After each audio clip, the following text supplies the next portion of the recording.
Hey, happy Wins Wednesday. Today I wanted to talk about conferences. It has kind of been a thing in the aviation industry to go to all of the big conferences every year.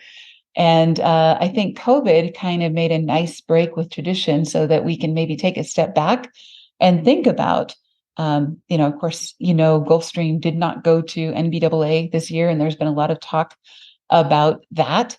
But when you think about it from their business perspective, their buyers are not necessarily business aviation professionals. They are family trusts and organizations and charter organizations and others, and wealthy individuals and but not necessarily the people that go to NBAA, which is kind of a business to business event.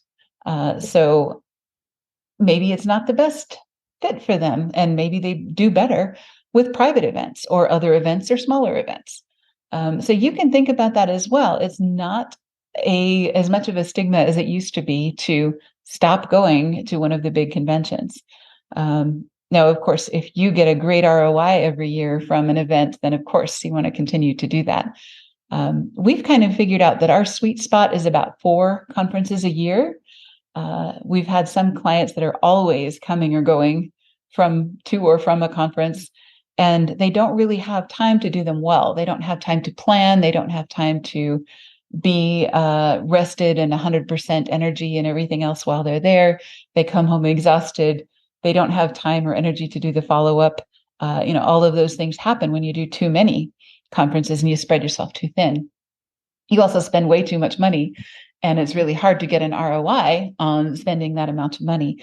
So if you can think about what is a good number of conferences for you, and sometimes the small conferences get better return on investment than the large ones. We just went to the OFA, or Organization of Flying Adjusters, and met a lot of really cool insurance, legal, other aviation professionals.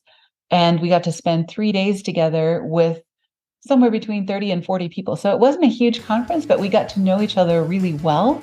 We got to know each other's businesses, and, we got to learn about each other's families. And, it's just a really neat event, very much quality over quantity.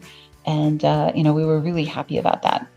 So if for the conferences that you do decide to do, like, we've decided that 4 is our sweet spot, we don't want to do more than that and spread ourselves too thin. But the conferences that we do go to, we want to speak, we want to contribute, we want to sponsor, we want to go to all of the parties, we want to go to all the breakfasts, we want to do all of those things. I don't golf, but if I did, I would golf. All of the different events that are associated with that event. You want to make sure that you are getting your money's worth for every conference. So do fewer of them, but do the heck out of the ones that you do. So that's our advice for this Wednesday. Let me know what you think, and maybe let me know what some of your favorite conferences are in the comments.